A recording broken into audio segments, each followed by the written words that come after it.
Batman originally looked very different in the concept art that we can find on the game. Obviously, concept art does not tend to be what will appear in the final product, but it is very interesting to point out that Batman is an all black suit rather than grey. He also looks to have a slimmer build than the final game, so maybe Rocksteady took a lot of inspiration from Christopher Nolan's Batman Begins. We can see this similar version of Batman for the main menu of the concept art, and if you want a rough idea of what this suit could look like, there's a very good video from Greeny that I have added to the description below. There's also more concept art, most likely further into development, that looks a lot closer to what we got in 2009, but with the twist that you would be able to add armor to it by finding caches scattered through the game. What's cool to think of is that there is actually an armored version of Batman's suit that we can get for completing the game.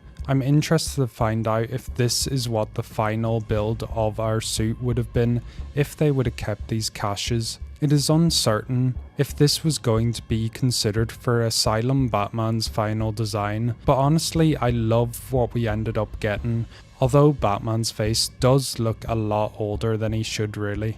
The original concept art for the user interface was very different to what we got in the final game. Interestingly, there was some cut gadgets from the game mentioned, and some of the gadgets that appear in the game have different labels. The Batarang, Sonic Batarang, Line Launcher, Explosive Gel, Cryptographic Sequencer, and the beacon used in Killer Croc's lair were all mentioned in the files, but the Sonic Batarang was named UI_Bat Distract, the Explosive Gel was named UI_Explosive Goo, the Cryptographic Sequencer was named UI_Decipher, and the beacon was named UI_Bat Tracker. Some cut gadgets to point out were the detonator, which going by the image looked like you could throw a batarang that you could then detonate using a button, which seemed to be used later with Sonic Batarang instead.